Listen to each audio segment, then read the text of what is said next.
the GEEK Files, 2026, April 27th. So, Transprovincial and Terrace, fall of 88, spring of 92. Central Mountain Air out of Smithers, every once in a while, would run a DC-3 from Wrangell into Snip or Johnny Mountain. And they had a particular pilot who was bold. Well, actually, Central Mountain Air had a bunch of bold pilots. I mean, after I left, or just before I left, they were running some mine executives from a gold mine north of Smithers back to Smithers. And one on the way back, one of the execs woke up and looked out and called the stewardess back and said, "Flight attendant, biscuit shooter, why are we so low?" And she said, "We're looking at some wolves." Just after that, the airplane touched a wing on the ground and became I saw this wreck, so I must have still been there, a quarter-mile yard sail across the lake. Apparently, there was a pack of wolves running down the lake, and the co-pilot thought it would be fun to show his girlfriend sitting in the captain's seat a close-up look and chase the wolves across the lake. It was a gray, overcast day. White on white, lost ground reference, touched a wing, and just wiped out everybody. I think, if I recall, the only reason they know this is the guy who woke up and asked, the mine exec that woke up and asked the flight attendant what was going on, was the only guy who survived. And it was winter, so across the ice, so it's like 20, 30 below. So like that he survived is a miracle. Only survivor. So this other pilot there, this guy was a piece of work. So this accident happened after that one. The airport at Wrangell was right on the ocean. Dead Man's Island was across the way, so it was about 50 feet off the ocean, higher at low tide.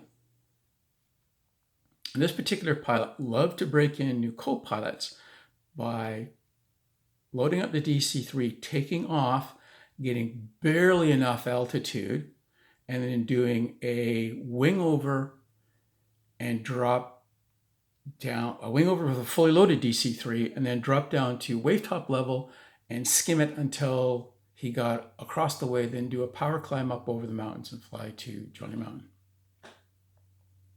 And I watched this. I was there for one of these things and just went, what is he doing? Like, the co-pilot in this case had enough sense to immediately get off when they returned, immediately get off the airplane, pack up his stuff, and fly home.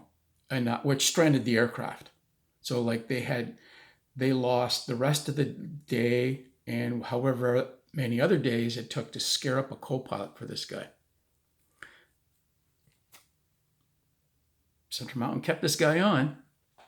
So after I left, then they started having everybody stay in the camp at Snip because Johnny Mountain by this time was shut down. So everyone would fuel up at the last run of the day, just in case you got weathered in, you wanted a full tank, because then you could go other places. So this guy had 3 people on board, or 2 other people on board. So the co-pilot and somebody else, probably the loadmaster. And a witness said they took off down the runway, went out over the Iskut River, did a teardrop, and came screaming back down the runway at 50 feet. And about midway down the runway, out of nowhere, the aircraft pitched straight up, rolled on its back, and dove nose first into the ground and burst into flames. There was nothing left. Everything was consumed by the fire because they were carrying full fuel.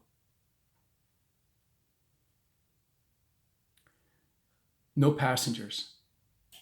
But, the co-pilot and the loadmaster knew what this guy was like, and they flew with him. So, like, I don't have a problem with them, dying, basically, because you knew what he was like and you stayed with him. Yeah.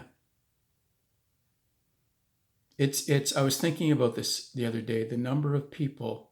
So I was in the business officially from the fall of 85 to the spring of 92. And the number of people that I know that perished in northern nowhere, both mechanics and pilots, is just unacceptable. It's just unacceptable. I mean, it's just stupidness too. Pushing weather, doing silly things like, doing wingovers or just not good enough training. Yeah. So making appropriate life decisions. You don't make any money, but you get good stories.